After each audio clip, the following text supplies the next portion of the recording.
నమస్తే, welcome to quick news AP. Kotananduru మండలం కోటనందూరు గ్రామంలో మీ ఇంటికి మీ దివ్య కార్యక్రమం జరిగింది. ఈ కార్యక్రమానికి ముఖ్య అతిథిగా తుని నియోజకవర్గం టీడీపీ జనసేన మరియు బీజేపీ ఉమ్మడి అభ్యర్థి శ్రీమతి యనమల దివ్యకు నాయకులు, కార్యకర్తలు, అభిమానులు పూలు చల్లి ఘన స్వాగతం పలికారు.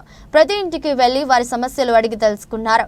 తెలుగుదేశం పార్టీ అధికారంలోకి వచ్చిన వెంటనే ప్రజల సమస్యలు అన్నింటినీ తక్షణమే పరిష్కరిస్తానని హామీ ఇచ్చారు. ఎవరికి ఏ అవసరం వచ్చినా మీ అందరికీ అండగా ఉంటానని భరోసా కల్పించారు. ఈ కార్యక్రమంలో తెలుగుదేశం పార్టీ, జనసేన పార్టీ మరియు బీజేపీ పార్టీ నాయకులు, కార్యకర్తలు, అభిమానులు పెద్ద సంఖ్యలో పాల్గొన్నారు.